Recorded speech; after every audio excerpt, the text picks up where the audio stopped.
Et oui, dimanche, nous votons pour le premier tour de ces municipales. Il y a bien sûr autant d'élections que de communes, mais plusieurs grandes villes sont observées de très près car elles pourraient servir de révélateur politique à un an de l'élection reine, bien sûr, la présidentielle. Bonjour Jacques Serret. Bonjour Dimitri, bonjour à tous. Du service politique d'Europe 1, Jacques, quelles sont les villes à suspense de ces municipales ? Marseille s'annonce sans doute comme la bataille la plus explosive. Le candidat du Rassemblement national, Franck Alizio, est au coude à coude dans les sondages avec le maire sortant, Benoît Payan.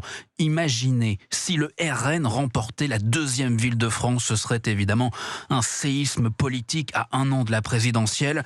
Autre ville sous très haute surveillance, Le Havre.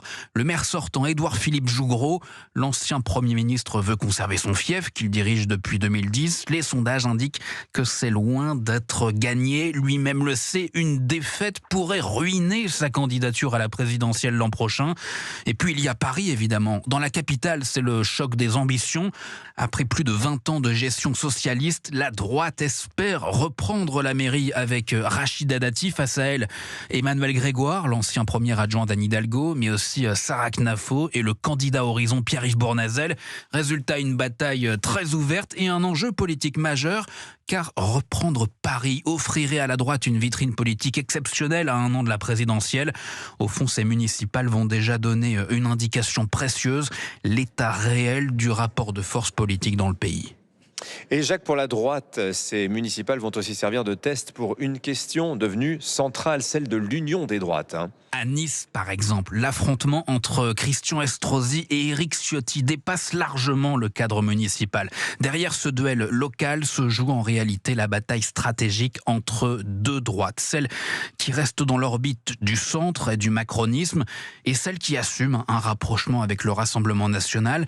Même question ailleurs. À Marseille, le candidat RN tend déjà la main à la divers droite Martine Vassal pour faire barrage à la gauche. À Paris, Sarah Knafo espère devenir indispensable à Rachida Dati.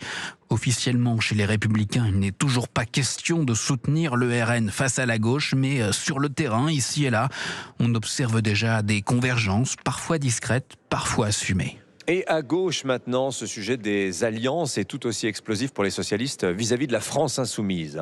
Oui, et là aussi, les municipales vont servir de révélateur. Officiellement, le Parti socialiste explique qu'il a pris ses distances avec Jean-Luc Mélenchon. Les dirigeants socialistes dénoncent ces provocations, ces polémiques, ces dérapages.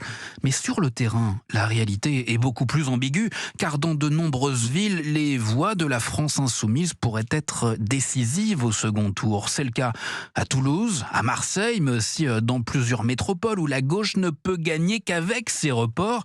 Jean-Luc Mélenchon, lui, l'assume pleinement. Le leader insoumis propose déjà ce qu'il appelle des fusions techniques, des alliances électorales au second tour, même sans accord politique. Le calcul est simple, empêcher la droite ou le RN de l'emporter, quitte à balayer les désaccords proclamés pendant la campagne. Au fond, c'est toute l'ambiguïté de cette gauche aujourd'hui. Elle explique qu'elle ne veut plus travailler avec LFI, mais dès que le RN menace, à gauche comme chez Renaissance, la tentation de l'union ou du soutien implicite revient immédiatement. Car derrière ces municipales, la grande bataille de demain commence déjà, celle de la présidentielle. L'enquête du vendredi de la rédaction d'Europe 1 signée ce jour, Jacques Serret du service politique d'Europe 1. Merci Jacques, 7h46. Europe 1. La revue de presse.